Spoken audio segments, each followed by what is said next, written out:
دهی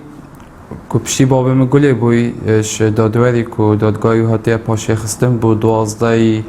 هیواده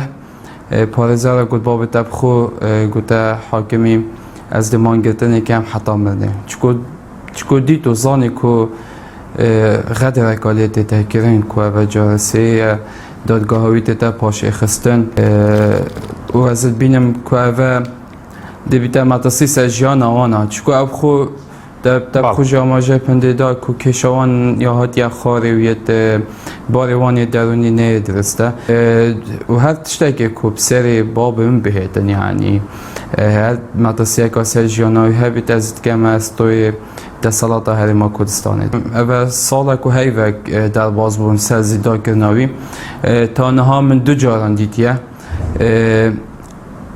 جارا ایکی کو هم نیاسی حتی یبخو کو گازی مکری یعنی ناوی مینه حتی مزشنی زانی کو و بابی منه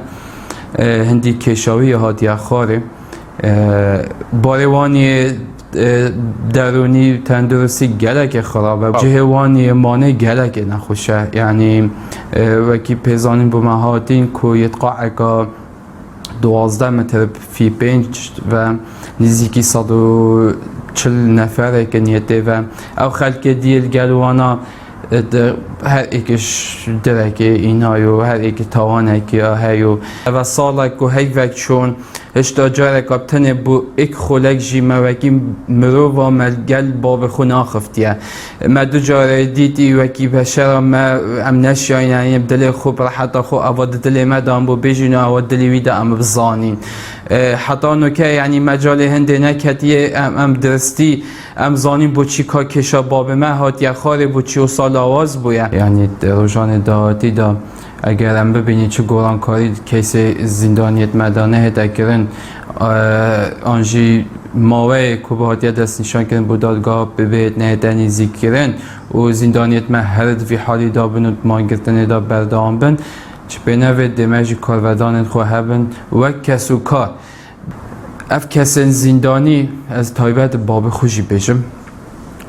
چه جالب دیجی دو زاگل کرد نبوینه چه جارا بدیجی حکمت هریما کردستان نبوینه چه جارا باب من تحدا و آخفنه بیشم آخفنه که زفر گود بیت آن آخفنه که دلشکن گود بیت حکومت نخیر نه